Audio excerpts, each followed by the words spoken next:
a medium designed to hook its audience with the same veracity as that first cigarette. Wrestling operates around the idea that a fan found young is a fan kept for life, and coincidentally, I now really miss smoking. The first day of a wrestling addiction is the first moment of realization that you are an outsider.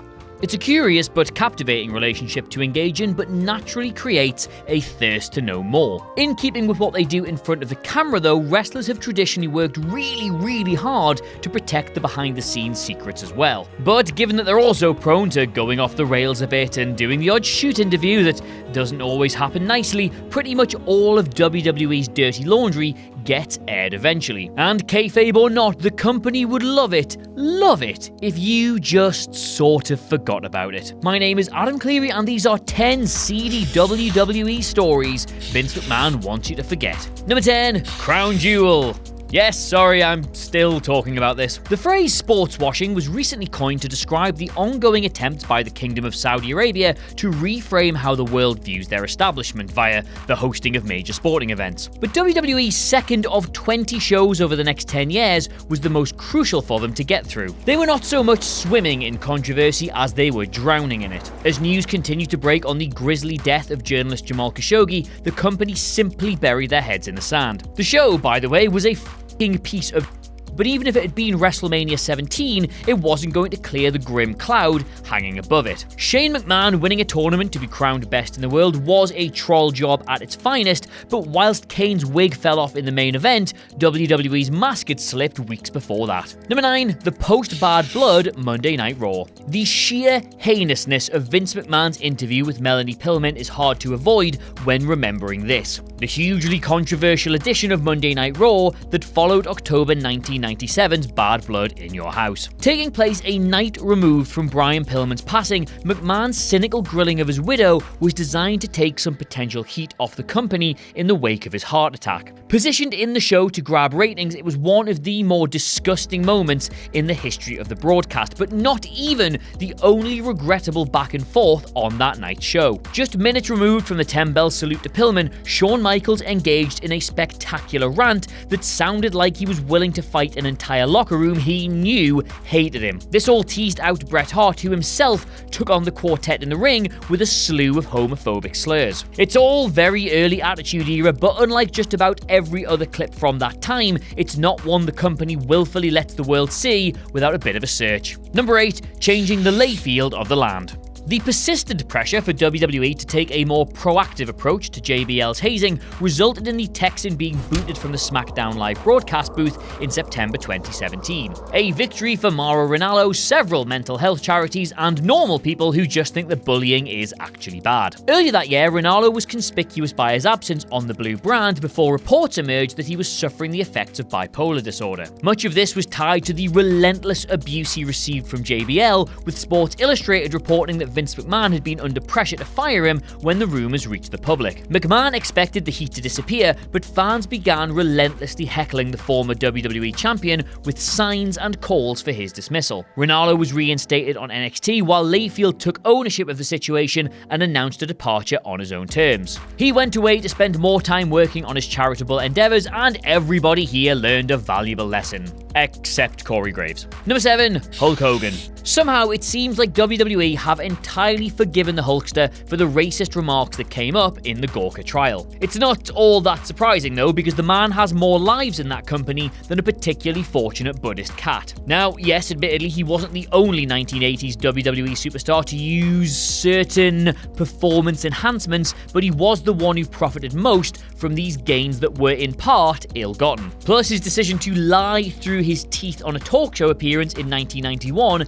made the situation for both himself and his colleagues substantially worse. Foolishly attempting to control a narrative on a scandal rapidly spiraling out of control, Hogan claimed to have only used steroids 3 times in the 1980s. Absolutely nobody believed what he was saying, but with an impending steroid trial on the horizon, Vince McMahon couldn't believe he'd said it at all. Number 6, Vince McMahon and all those women. I mean, where do you even start with some of this stuff? Given almost free will to write whatever television he wanted and a talent scouting pool of crusty old men chasing after potential Playboy cover stars, Vince McMahon never, ever got tired of concocting segments where women had to do things for him. You've got Stacy Keibler's lap dancing, Miss Jackie having to get her kit off, necking on with Sable after she returned to the company, having an air quotes affair with Trish Stratus, making her get undressed for him and then crawling around in her underwear and barking like a dog. Yes, it was a different time back then, and yes, it's not real, Adam, it genuinely got Vince some heat, but given how much WWE like to rewrite history, they'd really appreciate it if we just sort of forgot about all of this. I mean, Tori Wilson's Hall of Fame induction would have been considerably more awkward if they'd reminded us that her debut appearance in the company had Vince almost literally salivating all over her tits in a shower. Number 5, all about the moolah.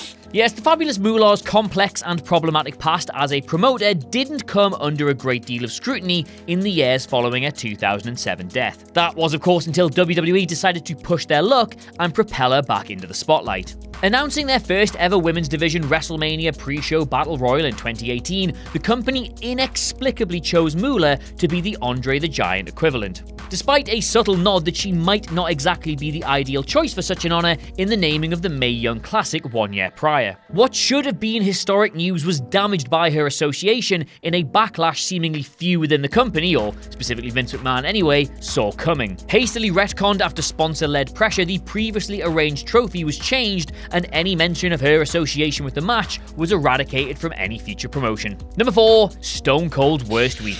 WWE buried Steve Austin after he bailed in 2002, but were happy to let bygones be bygone when he returned less than a year later. Though thankfully only isolated to a tumultuous 7-day tenure, the explosion between the two sides had been bubbling under the surface for months before a controversial June edition of Monday Night Raw.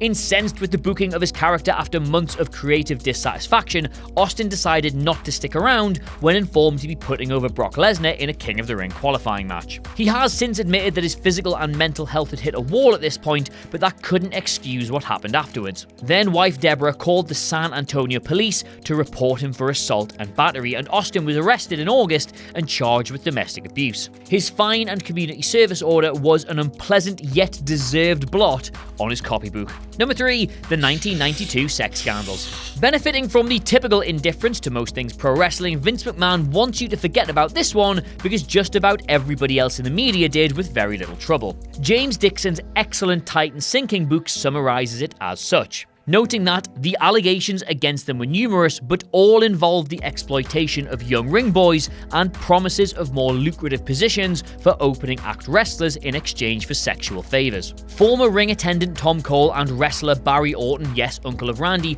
were amongst the most notable names of the victims, with claims of sexual misconduct and wrongdoing against Pat Patterson, agent Terry Garvin, announcer Mel Phillips, and the company as a whole. Rather tragically, the actions of the accused were only dragged across the usual circuit of daytime television and early evening news. Without that sort of pressure from outside forces, WWE had little need to look at the situation or really act upon it, meaning the truth of these matters is still unknown to this day. Number 2, Everything's Changed, 1994. The much publicized 1994 trial of Vince McMahon and Titan Sports becomes bigger by virtue of its potential butterfly effects as the years pass by. The story has been told in great detail by the company as well as Dave Meltzer and other prominent figures covering the case at the time, but an innocent verdict muddied the wrestling waters even if it cleared Vince McMahon's name. A 1989 memo from Linda McMahon to Pat Patterson highlighted the need to remove Dr. George Zahorian ahead of him being rumbled and charged for selling steroids in 1991. Rick Rude, and please dear God just look at this picture of Rick Rude at the time, said that McMahon claimed he didn't look good after he stopped taking drugs to try and start a family. Hulk Hogan testified to receiving packages of the stuff in a massive contradiction of his usual say your prayers, eat your vitamin shtick, which opened up the rest of the roster to anecdotal scrutiny in the process. By 1994 though, the game had changed and McMahon legally had to change the game with it. Number 1, Nothing's Changed, 1995. With the excellence of execution Bret Hart and excellent at being naturally Big Diesel, Vince McMahon at least selected new WWE champions that were theoretically going to give give him less trouble. However, it became rapidly apparent how quickly old habits were returning, if they'd even left at all. Gym fanatics, and I use inverted commas for that so big you can see them from space,